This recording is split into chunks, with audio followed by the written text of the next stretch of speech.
And a cracking replay is in store on Tuesday week. It was a masterful Glenavon performance over a strangely subdued Glentoran.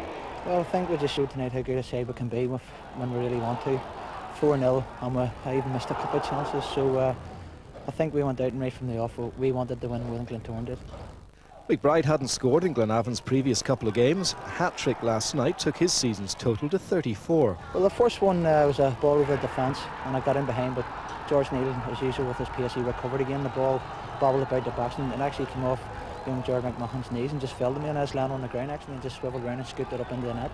The second one that came in, and it hit the underside of the bar, bounced on the line, and everybody just seemed to stand looking at it, and fucking enough I just sort of nodded over the line in.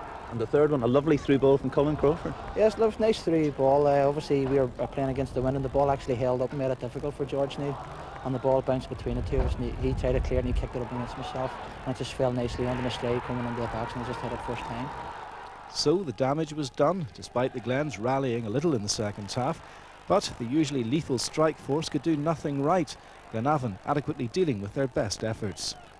And the Lurgan side completed the right following a McCoy cross, a mistake by George Neal letting in Fintan McConville for 4-0, and renewed optimism for Glenavon.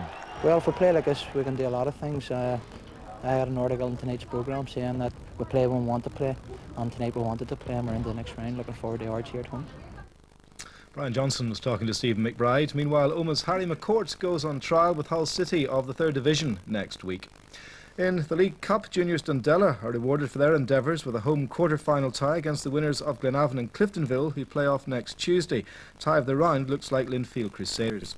The absence of long-term injury, Glenn Ferguson forced Stephen McBride to operate in a more central striking position, and he again proved his versatility with a hat-trick.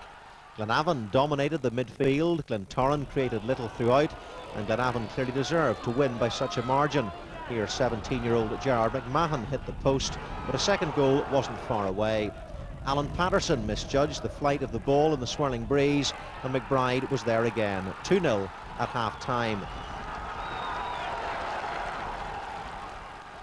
Glenavon were showing the big crowd at Mourneview that on their day they are one of the top footballing sides in the league. McBride's hat-trick came in the 50th minute when Glentoran captain George Neal made the mistake, and it was Stephen's 34th goal of the season. Ferguson has missed up front, but Glenavon are still potent with just one half of the double act fit. Glentoran had few chances. McCartney had a header cleared off the line here, but it was a rare opportunity. The fourth goal was scored by Fintan McConville. It was Glentoran's heaviest defeat of the season. Glenavon play Ards in the quarter-finals on March the 7th.